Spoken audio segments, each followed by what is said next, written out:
안녕하세요, 가치남입니다. 12월 10일 목요일 국내 증시가 마감되었습니다. 오늘 서울에 첫눈 왔다고 하는데 혹시 보신 분들 계신가요? 제가 있는 곳은 흐리기만 하고 오지 않더라고요. 어쨌든 오늘 선물 옵션 만기일이 있었죠. 그런데 생각보다 우리가 우려했던 것보다 주가의 변동성은 크지 않았다. 저는 이렇게 생각하고 있습니다. 그래서 아마도 여러분들도 우려했던 것보다는 긍정적이었던 하루였지 않았을까 이렇게 생각을 해봅니다. 자, 먼저 코스피 같은 경우에는 약 0.3% 하락이 나오면서 2746포인트에 마감이 되었고요. 코스닥 같은 경우에는 상대적으로 강했죠. 그래서 약 0.8% 상승했고 921포인트에 마감이 되었습니다. 그리고 삼성전자 약 1.3%의 하락이 나왔고 SK하이닉스는 약 3.3%의 하락이 나오면서 16만 5천원에 마무리가 되었습니다. 하락폭만 본다면 SK하이닉스가 조금 크다고 생각이 되지만 그래도 그동안 상승했던 폭을 봤을 때 이 정도 하락폭은 충분히 우리가 감내할 수 있는 수준이라고 저는 생각하고 있습니다. 자, 그리고 현대차 오늘 보합으로 마감이 되었죠. 이어서 한국전력 오늘 6.2%의 강한 상승이 나왔는데 어제도 4% 이상의 강한 상승이 나왔거든요. 어제 오늘 전체적으로 10% 이상의 상승이 나왔다고 볼 수가 있죠. 제가 한국전력에 대해서는 영상 뒷부분에 말씀을 드려보도록 하겠습니다. 그럼 바로 수급을 한번 살펴볼게요. 자, 오늘 코스피의 수급을 살펴보면 외국인이 1조 3천억치의 강한 순매도를 보여주었습니다. 그런데 개인과 기관의 순매수가 있었기 때문에 코스피의 큰 폭의 하락을 방어할 수 있었다고 저는 생각하고 있습니다. 그리고 코스닥을 살펴보면 코스닥 같은 경우에는 별다른 흐름이 없었죠. 개인만 1,000억이 넘는 비교적 큰 순매수를 보여주면서 오늘 코스닥을 이끌었다고 볼 수가 있습니다. 자, 그리고 당일 추이를 한번 살펴볼게요. 검은색이 코스피 차트고요. 주황색이 개인, 초록색이 기관, 파란색이 외국인이에요. 그리고 전반적으로 봤을 때 외국인은 지속적인 매도세를 보여주었고 개인은 지속적인 순매수를 보여주었죠. 그리고 기관 같은 경우에는 12시를 기준으로 상승 패턴이 나왔고 동시호가에 많은 물량을 매수했다는 것을 확인할 수가 있습니다. 그래서 전반적인 흐름에 대해서 말씀을 드린다면 개인은 꾸준히 순매수를 보여주었고 외국인은 꾸준히 순매도를 보여주었다. 반면에 기관 같은 경우에는 오전장이나 매도세를 보여주었지만 오후장부터 지속적인 순매수를 보여주면서 오늘의 주가 하락을 방어할 수 있는 가장 큰 역할을 하지 않았을까 이렇게 생각하고 있습니다. 자, 그리고 삼성전자를 살펴보면 오늘 외국인하고 기관의 양매도가 나왔고 특히 외국인은 비교적 큰 물량이 나왔죠. 그래서 오늘 하락으로 마감이 되었다고 생각하고 있고 SK하이닉스도 비슷한 흐름이 나왔어요. 외국인하고 기관의 양매도가 나왔고 특히 외국인 쪽에서 강한 순매도가 나왔다는 것을 알 수가 있습니다. 그리고 오늘 6% 이상의 강한 상승이 나왔던 한국전력 어제는 기관이 비교적 강한 순매수를 보여주었기 때문에 4% 이상의 상승이 나왔지만 오늘 같은 경우에는 외국인과 기관 모두 양매수가 나왔고 물량을 확인해 봤을 때도 직전과 비교해보면 강한 순매수를 보여주었다는 것을 알 수가 있습니다. 또한 거래량도 상당히 많이 늘어났죠. 그리고 기관 주체를 보시면 상당히 골고루 들어왔거든요.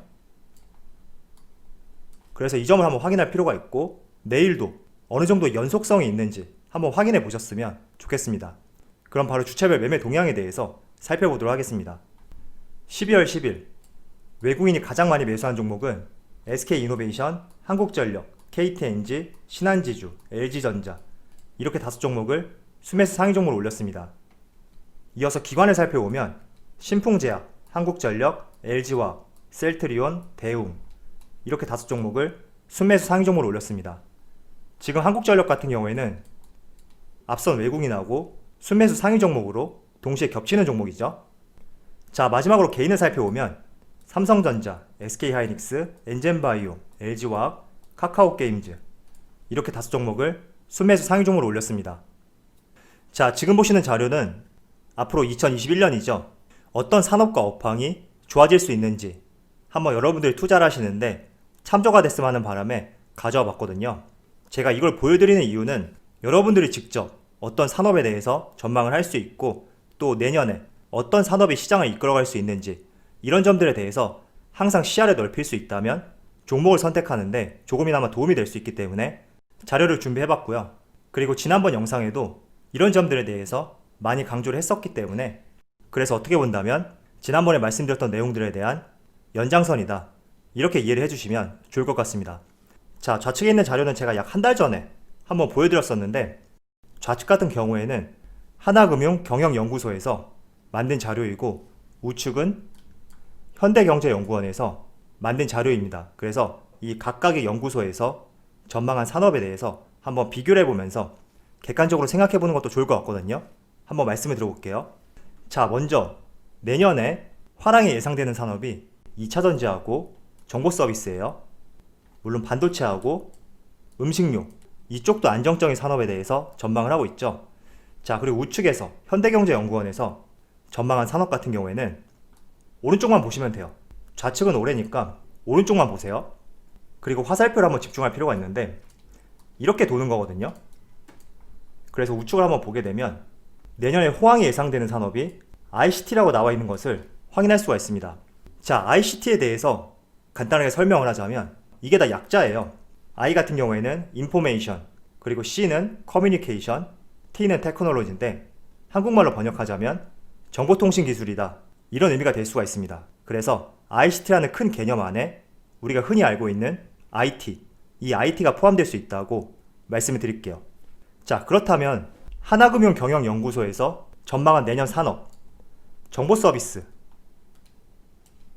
이 정보서비스하고 ICT 같은 개념이라고 할 수가 있죠. 그래서 내년에는 정보통신기술, 이쪽 산업이 굉장히 주목을 받을 것이고, 그리고 포함된 업종들에 대해서 몇 가지 말씀을 드려보면 AI, 자율주행, 5G, 블록체인, 디지털 뉴딜, 즉 4차 산업혁명하고 연관된 업종들이다, 이렇게 이해해 주시면 좋을 것 같습니다. 자, 그런데 ICT 같은 경우에는 잘 생각해 본다면 독자적으로 사용될 수는 없단 말이에요.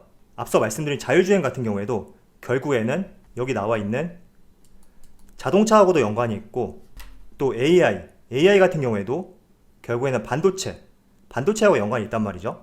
즉 이처럼 정보통신 같은 경우에는 다양한 산업과 접목이 가능하고 이어질 수밖에 없습니다. 때문에 반도체, 2차전지, 자동차 이런 산업 같은 경우에도 ICT와 접목이 될 수 있는 유망한 산업이니까 한번 이런 점에 대해서 생각을 해보시면서 내년에 어떤 업종에 투자해 볼지 여러분들이 결정을 해보시는데 조금이나마 도움이 되었으면 좋겠습니다.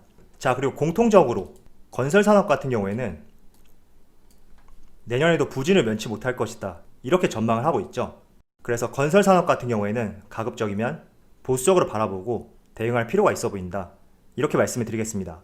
그리고 여기 나와 있는 산업들 한번 살펴보시면 대부분의 산업들이 개별적으로 움직이기보다는 서로 연관성이 굉장히 많다고 생각을 하거든요. 철강 같은 경우에도 결국에는 조선과 연관이 되어 있고 자동차하고도 연관이 되어 있죠. 그리고 휴대폰 같은 경우에는 반도체하고도 연관이 되어 있고요. 자동차는 2차전지하고도 이렇게 연관이 되어 있습니다. 그래서 정보통신, ICT가 호황을 맞이함에 따라 ICT 독자적인 산업보다는 연관성 있는 산업들 같이 주목할 수 있는 하나의 요소가 될 수 있다고 말씀을 드리겠습니다. 자, 이어서 한국전력에 대해서 잠깐 말씀을 드려볼게요.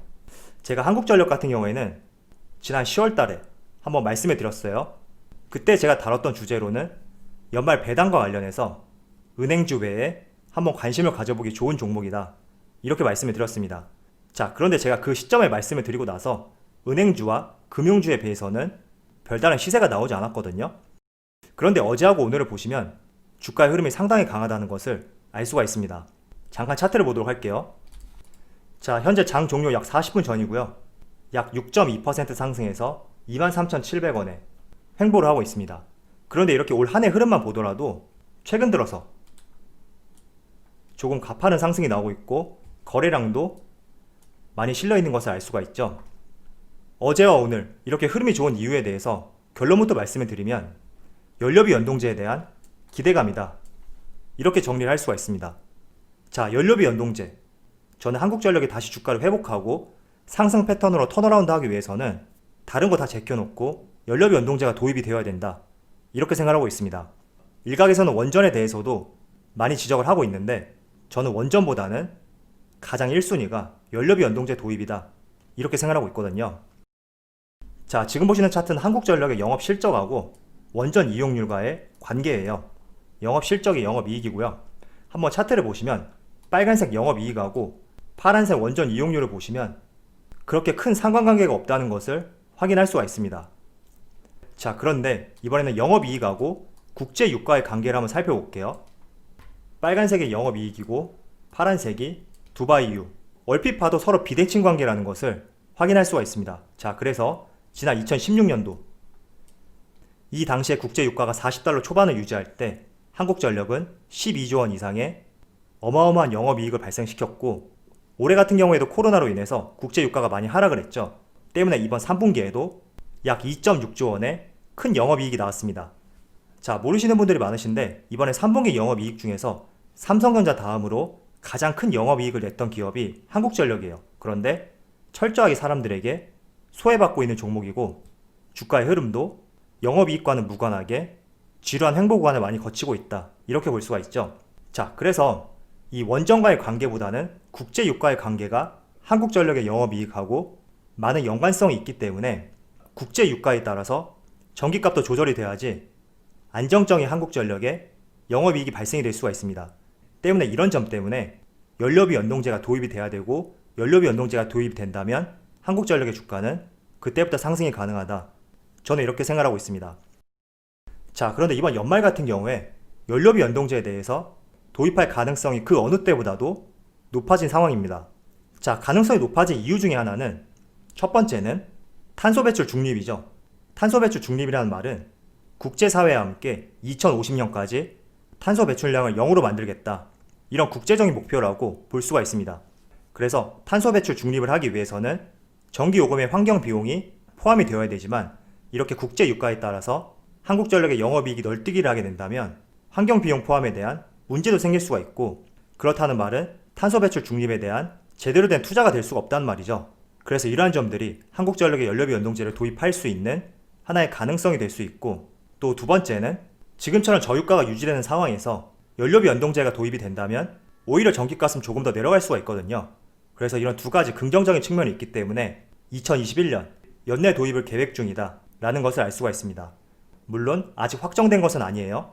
어디까지나 가능성적인 측면에 대해서 말씀을 드린 것이니까 이 점에 대해서는 늘 참조를 하시면서 대응을 해주셨으면 좋겠습니다. 자, 그런데 한 가지 궁금한 사항이 있죠. 왜 국제 유가와 한국전력의 영업이익이 연관성이 있는지 한번 말씀을 드려볼게요. 한국전력 같은 경우에는 발전사로부터 전기를 사들이거든요.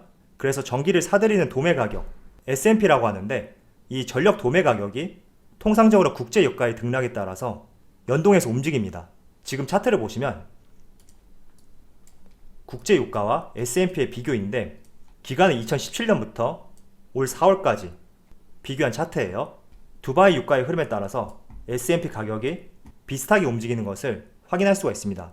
때문에 국제 유가가 올라가면 S&P 가격, 전력 도매 가격도 올라가고, 따라서 한국전력이 사들이는 전기값이 비싸질 수밖에 없죠. 그렇지만 지금 가정용 전기값은 몇 년째 상승되지 않고 있단 말이죠. 즉 판매 가격은 동일한데 도매로 사들이는 가격이 지속적으로 올라가다 보니까 안정적인 수익을 낼 수 없다, 이런 구조라고 볼 수가 있습니다. 그래서 국제 유가에 따라서 한국전력의 영업이익이 널뛰기 하는 것을 방지하기 위해서는 국제 유가가 오르면 전기값도 올라가고, 국제 유가가 떨어지면 전기값도 내려가는 연료비 연동제 도입이 한국전력 주가를 상승시킬 수 있는 가장 키포인트다, 이런 의미라고 이해를 해주시면 좋을 것 같습니다. 그래서 이 연료비 연동제 정말 도입이 될지 아직 확정된 것은 아니기 때문에 단정지어서 말씀을 드릴 수는 없습니다. 그렇지만 가능성적인 측면을 봤을 때 도입될 가능성이 많고, 최근의 주가 흐름도 이런 부분에 초점을 맞춰서 움직이고 있지 않을까, 이렇게 생각을 하는 것입니다.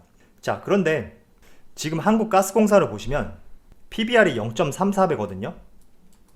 그런데 가스공사 같은 경우에는 연료비 연동제를 시행하고 있어요. 반면에 한국전력 같은 경우에는 PBR이 0.22배이기 때문에 정말로 연료비 연동제가 도입이 된다면 한국가스공사하고 비슷한 수준의 PBR을 적용시킨다면 약 50% 정도의 밸류에이션 상승이 기대될 수 있는 종목이라고 볼 수가 있겠죠. 때문에 이런 부분은 참조를 해주시고요. 앞서 말씀드린 다양한 측면들 한번 관심 있게 보는 것도 좋은 종목이라고 말씀을 드리겠습니다. 지금 차트를 최대한 압축시켜서 보면 어제 오늘 강한 상승이 나왔지만 그래도 전반적으로 아직도 바닥권이라고 저는 생각하거든요. 그래서 연료비 연동제가 정말로 도입이 된다면 추가 상승할 수 있는 여력이 상당히 많기 때문에 꾸준히 한번 관심을 가져보는 것도 좋을 것 같습니다. 자, 오늘 그래도 생각보다 주가의 변동성은 크지 않았다고 저는 생각하고 있습니다. 물론 개별 종목마다 조금 다를 수는 있겠지만 그래도 다행이었던 하루라고 생각하고 있고, 또 내일부터는 다시 화이팅 할 수 있는 하루가 되었으면 좋겠습니다. 그럼 오늘 영상에서 마치도록 하고요. 언제나 여러분들의 성공 투자를 기원하도록 하겠습니다. 감사합니다.